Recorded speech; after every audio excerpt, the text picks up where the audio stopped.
자, 이렇게 살고 있는 모습이 혹시 우리들의 삶이 아닐까?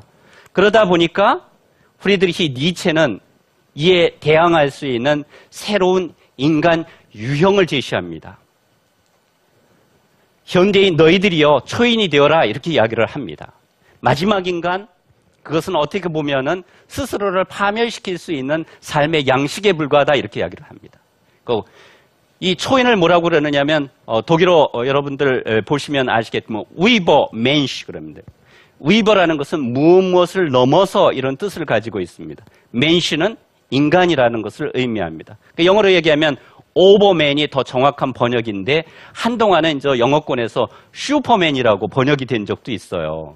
슈퍼맨 그러면 여러분들 벌써 딴 게 떠오르잖아요. 그죠? 예. 오늘 뭐 조금 이따가 뭐 다루기는 하겠습니다. 그래서 그럼 도대체 초인이 뭐야? 자, 마지막 인간 다음에 나올 수 있는, 출현할 수 있는 새로운 인간 유형, 이게 초인이잖아요. 그죠? 그럼 이게 도대체 뭐야? 한쪽에서는 우리가 진화론적으로 이 초인을 해석할 수도 있습니다.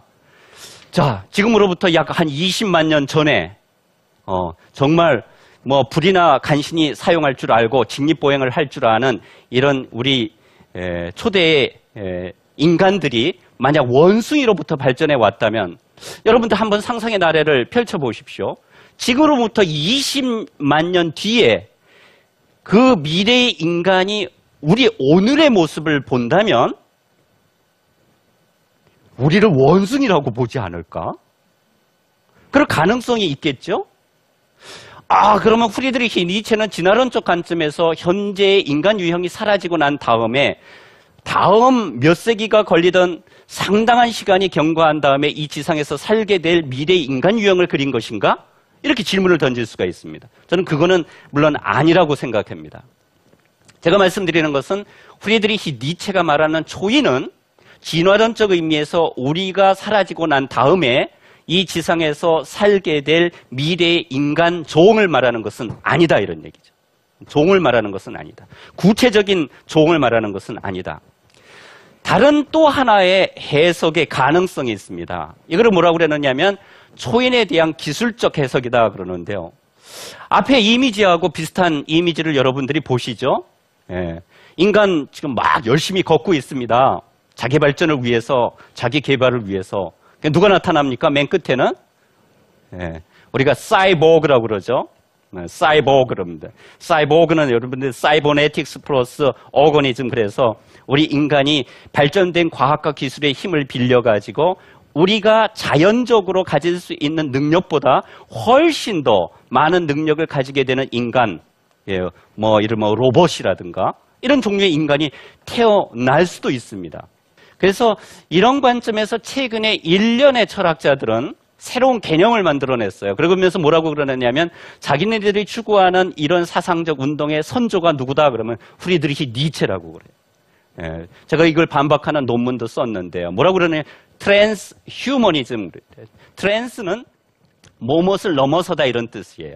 그러니까 이제까지 발전되어 왔던 휴머니즘을 넘어서는 새로운 휴머니즘이 발전하게 될 것이다. 과학과 기술의 진보의 덕택 때문에 이렇게 이야기를 합니다.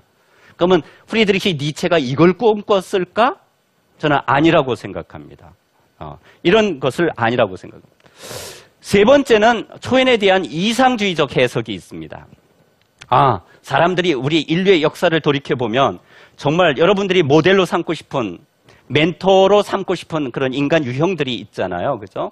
예를 들자면 그리스 신화를 보면 인간의 친구라고 그러고 인간에게 불을 선사했던 프로메테우스, 또는 정말 지략과 전략의 대가라고 그러고 전술의 신이라고 그럴 수도 있는 나폴레옹.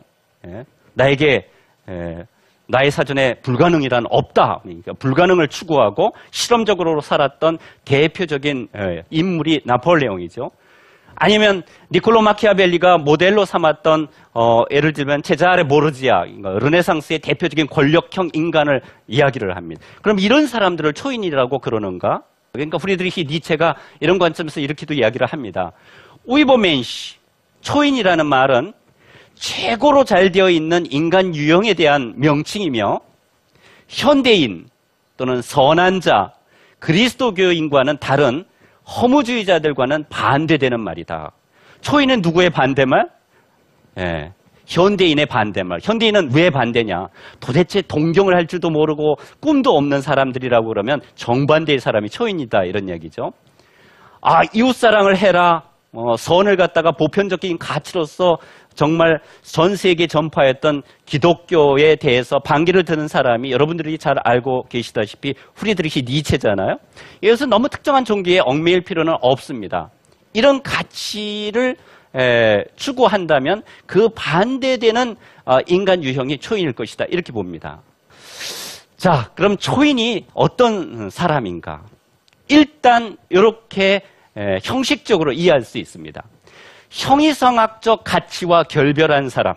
이제까지 수많은 사람들이 천상의 가치를 주장함으로써 우리가 늘 가까이 접하고 만나게 되는 일상적 가치를 표명했던 그런 태도와는 전혀 반대되는 입장의 실존 양식을 가지고 있는 사람. 이것이 초인이다, 이런 얘기죠. 그래서 이런 것들을 부정함으로써 새로운 가치를 만들어낼 수 있는 능력을 가진 자. 이것이 초인이라는 거예요. 그럼 어디에 방점이 찍혀 있습니까? 창조와 새로운 가치인 거죠. 새로운 가치를 만들어낼 수 있는 사람. 이것이 초인이라는 겁니다. 그래서 무엇이라고 얘기하느냐면 프리드리히 니체는 인간은 자신을 넘어서는 무엇인가를 창조한다는 것이죠. 제가 영어를 가지고 왔는데요. Something beyond oneself. 여기서 중요한 건 beyond입니다. 자기 자신을 넘어서는 무엇인가를 갖다가 창조할 수 있는 능력을 가진 자면 그 사람이 설령 물리적으로 힘이 세지도 않고 대단한 업적을 누리지도 않고 사이보그처럼 예를 들자면 영원히 살 수는 없을지 몰라도 초인일 것이다, 이런 얘기. 그건 중요한 beyond입니다. Creating something beyond oneself. 내 자신을 넘어서는 무엇인가를 창조해라, 이런 거죠. 현대인은 가슴에 아무런 별도 품고 있지 않을 뿐만 아니라 새로운 별을 잉태할 수도 없다. 이 지상의 작은 곤충에 대해서 이리저리 뛰어다니면서 행복하다고 스스로 안위하는 존재들이 있으니 그것이 바로 마지막 인간이다. 현대인들이여, 너희들은 대중들이 추구하는 그 가치를 정말 답습하고자 하는가? 이 자유정신을 갖게 되면 너는 끊임없이 너 자신을 극복하게 될 것이다. 자, 그러면 내 자신을 넘어서는 무엇인가를 창조하려면 끊임없이 자기 자신을 돌아봐야 됩니다. 나의 능력이 어느 정도 있는 거야? 여러분들이 지난 시간에 권력의 의지의 메커니즘을 보셨습니다. 자기 자신의 권력을 확대하고 증대시키기 위해서는 제일 먼저 필요한 것이 나의 권력의 정도가 어느 정도인가를 확인해야 됩니다. 그죠?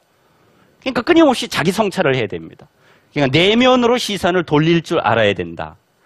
근데 기독교 시대에는 이제 서양을 의미합니다.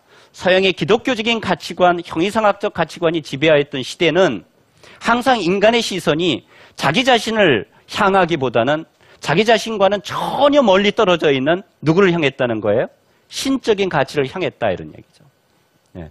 그렇다면 자기 자신을 돌아보니까 여러분들 어느 순간 자기를 한번 솔직하게 대면을 해보세요.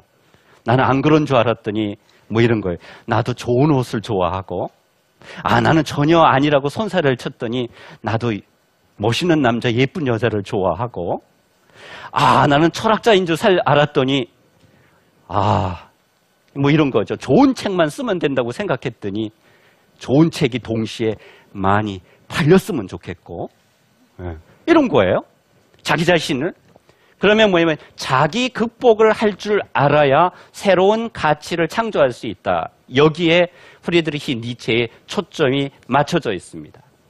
초인은 뭐라고 그러느냐면 내 자신을 넘어설 수 있는 가치를 만들어내라. 끊임없이. 창조해라. 이러니. 그것이 뭐라고 그러냐면 대지의 의미이고 존재의 의미이다. 이렇게 얘기를 합니다. 여러분들, 이제까지 여러분들의 삶을 지탱하고 있는 핵심적인 가치가 무엇이었습니까? 공부 열심히 해서 좋은 직장 갖고 좋은 반려자 만나서 만나기 힘들다면 내 혼자서 행복하게 살아야 되겠다. 이렇게 생각하면 뭐가 되는 거예요? 우리 졸지에 메뚜기가 되는 거죠. 네. 그랬는데 뭐라고 그러느냐면 이 새로운 가치는 네가 이 세상에 살고 있다는 그런 감정에 어마어마한 가치를 부여할 것이다. 그래서 존재의 의미라는 거예요. 근데 이 존재의 의미를 대지의 의미라고 얘기를 해요. 대지의 의미다. 영어로 표현하면 the meaning of the earth 그랬어요. 우리가 살아가고 있는 지상 이런 뜻이죠. 지상. 지상에는 수많은 생명체가 있어요. 다양하게. 그렇죠? 우리가 늘 부딪히는 감정들, 충동들이 있어요. 인류가 상당히 다양해요. 이런 것들을 인정해라 이런 얘기죠. 과거의 형이상학적 가치들은 이런 다양성에 주의를 기울이지 않았는데 21세기에는 이 다양성 자체가 문제가 될 수 있다 이런 얘기죠. 그렇기 때문에 대지의 의미다. 그래서 초인이 되면 뭐가 되느냐 하면 내 삶의 중심을 다시 찾게 되고 내 주위를 둘러싸고 있는 사물들의 의미를 부여하기 때문에 갑자기 이전까지는 몰랐던 그런 세계를 만나게 된다 이런 얘기다. 그래서 뭐라고 그러느냐면 프리드리히 니체가 자라투스트라의 입을 빌려서 대지에 충실하라 이렇게 합니다. 대지에 충실하라. 하늘나라의 희망을 설교하는 자들을 절대 믿지 말라. 제가 참 절대라는 말은 절대로 쓰지 말라고 그랬죠. 네. 대지에 충실하라 이런 거죠.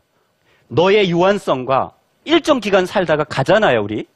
또 우리 주위를 둘러싸고 있는 사물들 유한한 존재들입니다. 여기에 의미를 부여하라. 이런 관점에서 보면 삶에는 두 가지 종류가 있다. 다시 한번. 초인의 실존 양식과 마지막 인간의 실존 양식이 있다. 그래서 제가 여러분들에게 간곡하게 부탁, 초인 그러면 예를 들면 이준우 교수 또는 나폴레옹 이런처럼 특정한 사람을 떠올리지 마시고 이건 뭐하고 비슷하냐면 라이프 스타일이에요. 네. 라이프 폼이에요. 그러니까 살아가는 방식과 양식을 의미하는 거예요. 마지막 인간은 말이죠. 자기가 할 수 있는 능력이 없고 새로운 가치를 창조하지 못하니까 다른 사람들이 거리에 있는 많은 사람들이 일반적으로 좋다고 생각하는 그런 가치들을 쫓아갑니다. 그냥. 그렇죠? 마지막 인간들은 그래요. 열심히 쫓아가요. 그래서 이 사람들은 자기만의 개성을 갖는 것이 아니라 대중적 가치를 따릅니다. 유행에 민감합니다. 유행에 민감. 물론 저도 지금 유행에 민감하려고 이렇게 옷차림도 좀 바꿨는데요. 여기에서도 개성을 좀 나타내려고 그래요. 그죠? 그리고 자기가 어떤 능동적으로 어떤 사태를 갖다가 추구하고 그거를 극복함으로 해서 희열을 느끼는 것이 아니라 그냥 주어진 상태에 만족하는 거예요. 21세기에는 무엇보다 중요한 것이 직업이고 직업보다 중요한 것이 예를 들면 돈이다. 뭐 이렇게 생각하는 거예요. 뭐 흔히들 이야기하듯이 뭐 직업은 필수이고 결혼은 선택이다. 뭐 이거 믿는 거예요. 수동적 만족이에요. 그렇기 때문에 그냥 행복한 상태를 원합니다. 그냥 행복한 상태가 무엇이냐면 아침에 일어나서 멋있는 브런치를 먹고 자동차를 타고 자기가 좋아하는 사람과 멋있는 자연을 보고 저녁에 들어와서는 함께 담소를 나눌 수 있는 이 상태가 나쁜 것은 아니지만 이런 상태적인 만족을 느끼는 사람들. 이런 것이 데카당스의 인간이고 최후의 인간이다 이렇게 이야기를 합니다. 그와 반대되는 실존의 양식이 있다 이렇게 이야기를 합니다. 이것이 유혹적일지 아닐지는 모르겠습니다. 왜냐하면 이 실존의 양식은 프리드리히 니체가 우리에게 권유하는 뭐라고 얘기했습니까? 내가 너희에게 실존의 결실을 얻을 수 있는 최선의 방법을 가르쳐 주겠노라. 그것은 위험하게 사는 것이다. 우리에게 위험한 것일지도 몰라요. 왜냐하면 자기가 가치를 스스로 창조해야 돼요. 그렇죠? 다른 사람들이 전부 다 예를 들자면 네가 좋은 직장을 가지고 좋은 정말 직업을 갖고 행복하게 살려고 그런다면 이런 길을 가야 돼. 이것을 거부하고 자기만의 가치를 갖고 그 삶을 살아간다는 것은 엄청나게 힘든 겁니다. 그렇기 때문에 이런 사람들은 삶을 능동적으로 추구합니다. 그리고 이 행복을 어디에서 찾느냐면 무엇을 획득했을 때 찾는 게 아니라는 거예요. 무슨 얘기인 줄 아십니까? 정말 내가 사귀는 이성이 아주 멋져요. 너무 예뻐요. 그러면 내 여자친구, 내 남자친구 또는 속된 말로 결혼을 해서 이제 내게 됐다고 가정을 합시다. 뭐 영원히 내 것은 안 되지만 그 자체로 행복해지는 게 아니라는 거예요. 뭐가 행복해지는 거예요? 같이 살아가는 과정이 행복이라는 거죠. 목표에 도달한다고 행복해지는 것이 아닙니다. 그렇죠? 이런 관점에서 프리드리히 니체는 창조를 아주 중시합니다. 그래서 중요한 건 뭐냐면 자신을 넘어서는 그 무엇, something beyond oneself. 다시 한번 말씀, beyond 이게 중요하다는 거죠. 자, 그렇다면 새로운 관점에서 창조를 하려고 그런다면 무엇이 필요한가? 그러면 기존의 관점에서 일탈하는 이런 행위가 필요하겠죠. 창조와 광기는 조금 연관되어 있어요. 항상 무엇인가 새로운 패러다임을 제시하고 우리 사회를 새롭게 이끌어가는 사람들은 조금 미친 사람들이잖아요. 많이 미치면 곤란하지만 창조적이 되려면 조금은 미쳐야 돼요. 미치지 않고서는 미치지를 못합니다. 어떤 성과를 내지를 못하면 목표에 도달하지를 못합니다.